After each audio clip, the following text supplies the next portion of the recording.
সম্মানিত মৎস্য খামারি ভাই ও বন্ধুগণ, আসসালামু আলাইকুম। তো আশা করি সকলেই ভালো আছেন। তো আবারও বরাবরের মতো নতুন একটি ভিডিও নিয়ে হাজির হলাম। আপনারা ভিডিওর স্ক্রিনে মাছগুলো লক্ষ্য করতে পারছেন, এগুলো গিয়ে থাই পাঙ্গাস মাছের পোনা।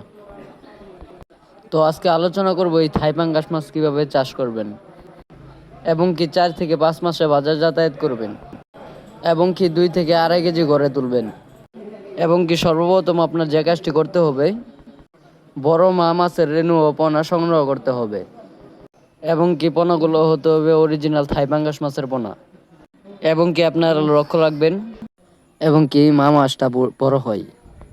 কারণ মা মাছটা যদি না বড় হয় তাহলে পোনাগুলো বড় হবে না, আর যদি মা মাছটা বড় হয় তাহলে পোনাগুলো দ্রুত গ্রোথ বাড়বে।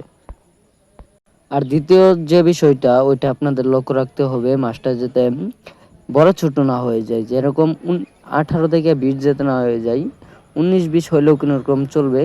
তো আপনারা লক্ষ্য রাখবেন যাতে মাছটা এক সাইজ থাকে। আর তৃতীয় যে বিষয়টি, আপনারা স্ক্রিনে যে মাছগুলো লক্ষ্য করতে পারছেন, এগুলা কিন্তু আপনারা মাছ সরাসরি কালচারে দিতে পারবেন। 100% অথবা 200% যে পুকুরগুলো আছে ওইগুলাতে আপনারা এই মাছগুলো সরাসরি কালচারে দিতে পারবেন।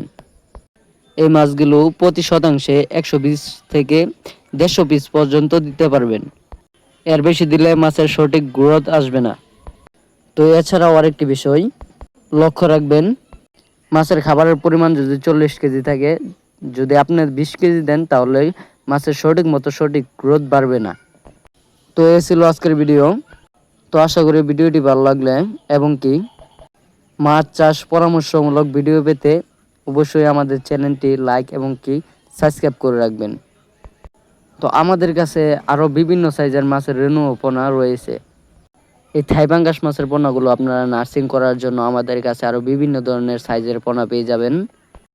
500 কেজি, 1000 কেজি, 1500 কেজি, এমনকি 2000 কেজি, 3000 কেজি, 5000 কেজি এমন লাইনের পোনাগুলো আমাদের কাছ থেকে সংগ্রহ করতে পারবেন। আপনারা চাইলে আমাদের লোকেশন মতো এসে নিয়ে যেতে পারবেন, এবং কি আমরা সারা বাংলাদেশে অক্সিজেনের মাধ্যমে হোম ডেলিভারি করে থাকি। তো ধন্যবাদ, সকলে ভালো থাকবেন।